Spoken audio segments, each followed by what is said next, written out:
har yanzu ana ci gaba da dambartuwa akan game da wannan sabuwar waƙar da Ado Gwanja ya yi wa shugaban jamhuriyar Nijar wato Abdurrahman Chani, inda matasa da yawa suka fito suna tofa albarkacin bakinsu akan wannan sabuwar waƙa da Abdurrahman Chani ya yi, inda muka hango wasu matasa suna ba ma yi, inda kuma a ɓangare guda muka samu wasu matasa su kuma sun ce suna yi, amma dai sun yi magana mai harshen damo, inda suka ce waƙa dai ta yi daɗi. Ado Gwanja mun gode da wannan waƙa, inda suka ƙara da bayanin cewa to mun dai ji waƙa ta yi daɗi, amma ba ma buƙatar ka, muna da mawaƙanmu waɗanda suke mana waƙar siyasa in hakan ta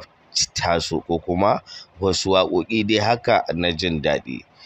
To a wannan satin waƙar Ado Gwanja tana ta trending, inda dai muke gani ana ta taɓarza da mawaƙa, inda har wasu mawaƙan suka fito da sabuwar waƙarsu, inda suka yi suka, suka ɗan yi caccaka, suka yi habaici, suka nuna su ne na gaba-gaban Chani, inda Ado Gwanja dai a yanzu matsayin da ake ciki, rahoto ya kai kunnensa, inda yake ta sauraron irin comments ɗin da ake faɗa a ƙarƙashin waƙarsa.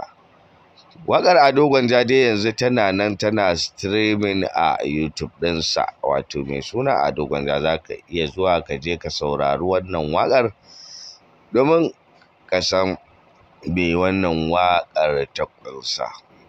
Mai sauraro, me za ka iya cewa akan irin wannan dambartuwa da ake yi tsakanin Ado Gwanja da kuma matasan Nijar? Me ra'ayinka?